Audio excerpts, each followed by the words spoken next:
Hello दोस्तों, आप देख रहे हैं एक्सीलेंट स्टडी पॉइंट। आज हम लोग पढ़ेंगे संस्कृत का प्रथम पाठ मंगलम। यदि आपको वीडियो पसंद आता है तो वीडियो को लाइक करें, चैनल को सब्सक्राइब करें और अपने दोस्तों के पास भी शेयर करें। तो आइए बिना लेट किए शुरू करते हैं हम आज का अपना टॉपिक। चैप्टर का नाम है मंगलम।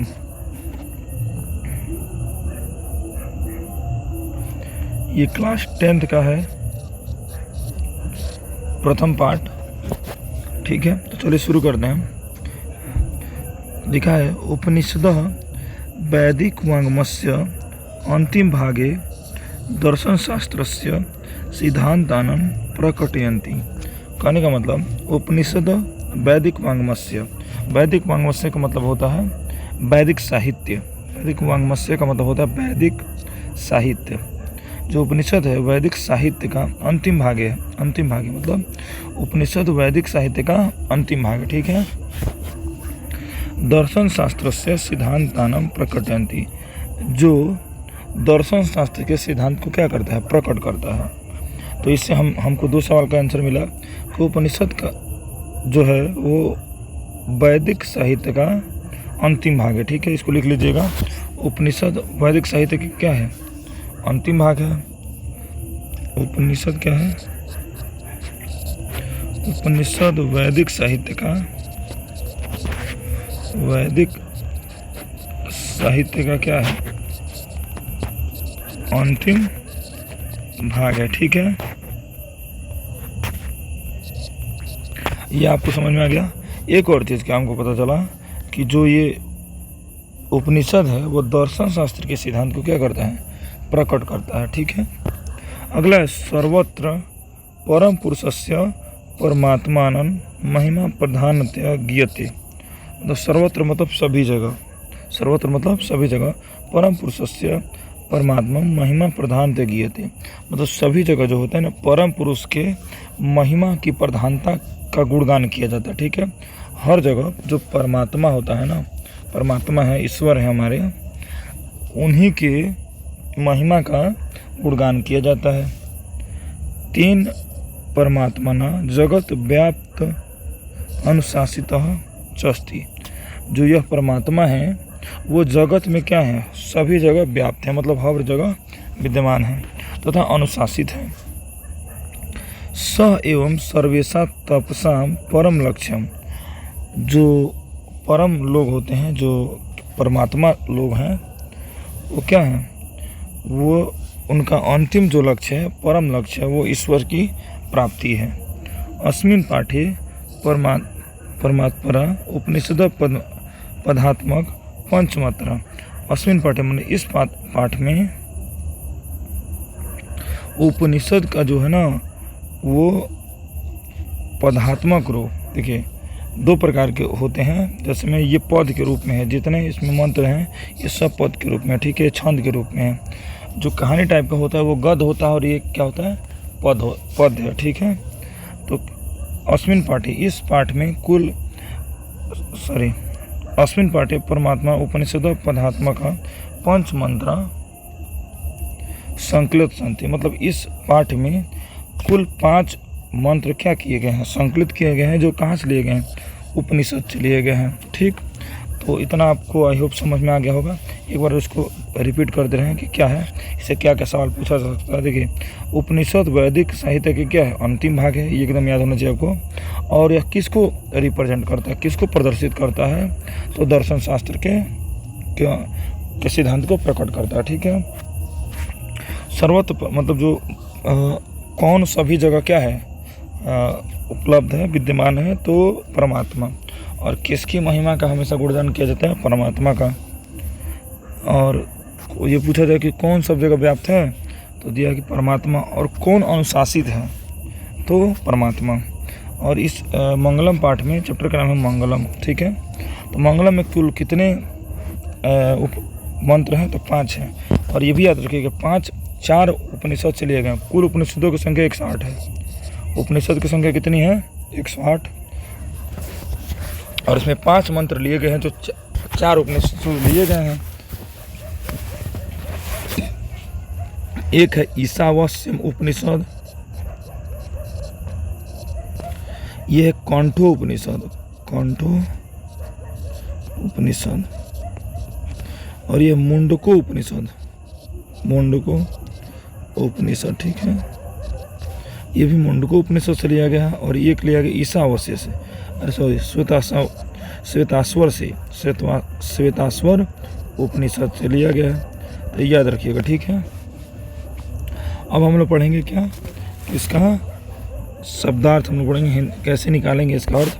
एकदम 100% है। ये 5 मंत्र में से एक आपको 100% है कि एग्जाम में आना है, तो इसलिए इसको ध्यान से देखिए, ठीक है, और करिए, जिससे क्या होगा कि आपको एग्जाम में इसको करने से आसान। और इससे ऑब्जेक्टिव भी पूछे जाएंगे, तो ध्यान से देखे रहेंगे तो ऑब्जेक्टिव भी क्या हो जाएगा, सब बन जाएगा।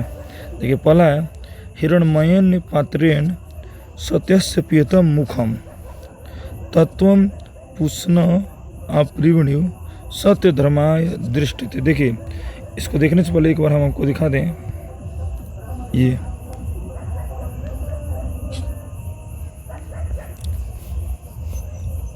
देखिए हिरण्मयन का मतलब होता है सोने सा, चाहे सोने जैसा। पात्रेण का मतलब होता है पात्र से या आवरण से। सत्य से मतलब होता है सत्य का। अपीता मतलब होता है ढका हुआ। मुखम मतलब होता है मुख या द्वार। अप्रिवड़ी मतलब होता है हटा देना। अपावृणी मतलब होता है हटा देना, ठीक है। और सत्य धर्माय मतलब होता है सत्य धर्मवान के लिए, ठीक है, परमात्मा के, धर्मात्मा के लिए। दृष्टि मतलब होता है प्राप्ति के लिए, दृष्टि मतलब होता है प्राप्ति के लिए। तो इतना आपको अगर याद रहेगा तो इसको आराम से निकाल लीजिएगा इसका अर्थ, ठीक है। देखिए सबसे पहले लिखा है हिरण्मयेन, तो अभी हमने इसका मतलब क्या पढ़ा, सोने जैसा या सोने सा। पात्रेण मतलब बर्तन या पात्र। सत्य से मतलब होता है सत्य का।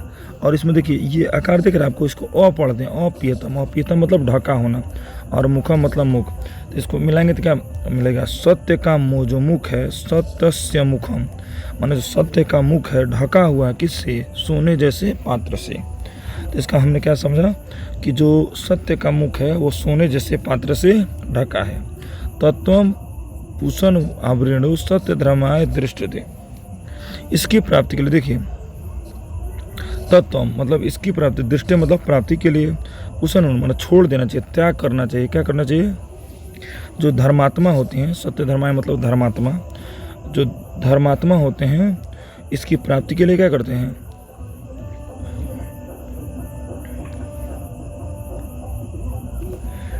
मोह माया को क्या करते हैं, छोड़ देते हैं। और अगर सत्य के का क्या करना है आपको, सत्य की प्राप्ति करनी है आपको, तो क्या करना होगा आपको, इस सोने जैसे पात्र को इस सत्य के मुख से हटाना होगा। कहने का मतलब है ना कि यदि आपको अगर सत्य की प्राप्ति करनी है, जीवन में सुखी रहना है, तो आपको मोह, लालच, ये सब भय, शोक अपने अंदर से क्या करना होगा, हटाने होगा। ये हमारे लिए क्या है, लालच के समान है। जिसमें कभी आप सोना देख लेते हैं तो आपको अंदर लालच आ जाता है। वही बोला कि यदि आपको ज़िंदगी में सुखी रहना है तो आपको जो चीज़ आपके अंदर लालच उत्पन्न करता है, जैसे में सुख, सुविधा, मोह, माया, ये सब क्या है, एक तरह से हमको वो अपने पद से विचलित करता है। इन्हें हमको क्या करना होगा, त्यागना होगा, जिससे हम क्या कर पाएंगे, सत्य की प्राप्ति कर पाएंगे, ठीक है। तो आई होप आपको ये समझ में आएगा। लिखेंगे कैसे, लिखेंगे कि यह पद मंगलम पाठ से लिया गया है, जो ईशावास्य उपनिषद से संकलित है, ठीक है। इसमें कहा गया है कि सोने, जो सत्य का मुख है, सोने जैसे बर्तन से ढका है, और इस सत्य की प्राप्ति के लिए हमें इस सोने जैसे बर्तन को क्या करना होगा, हटाना होगा, जिससे हमें सत्य की प्राप्ति हो सकती है, ठीक है। आई होप आप इसको लिख लीजिएगा, वीडियो को पॉज करके समझ के लिख लीजिएगा, ठीक है। अगला हमारा अणो अड़ियान महतो महियान आत्मस्य जंतो निर्हितो गुहायाम तम्रकनंतु पश्यति बीत शोको धातु प्रसादा अन्नमिहि नमान नात्मासन। कहने का मतलब देखिए, पहले इसका यूज समझ लेते हैं हम लोग। वर्ड देखिए, अणो मतलब होता है सूक्ष्मता, और कभी अड़ियान आ जाए ना, ठीक है, तो ये अड़ियान जहाँ भी लग जाएगा तो क्या करता है, छोटे से चीज़ को और छोटा कर देता है और बड़े को और बड़ा कर देता है, ठीक है। अड़ियान प्रत्यय जो होता है वो छोटे को और छोटा कर देता है और बड़े को और बड़ा कर देता है, ठीक है। तो अणु मतलब अणु से चाहे सूक्ष्म से, अणुयान मतलब होता है सूक्ष्म या अणु, महत मतलब होता है महान, महयान मतलब महान, जंतु मतलब प्राणी, गुहाया मतलब हृदय रूपी गुफा, और बीत शोक मतलब शोक रहित, और पंथ मतलब मार गया रास्ता। तो इतना अगर आपको याद है तो आराम से कर लीजिएगा। देखिए कैसे लिखा है, अणु अणुयान, अणु मतलब सूक्ष्म, सूक्ष्म से सूक्ष्म, अगर अणुयान का भी आ जाता है तो सूक्ष्म से सूक्ष्म, समझ गया। अणु अणुयान मतलब सूक्ष्म से सूक्ष्म, महतो महयान मतलब महान से महान, ठीक है।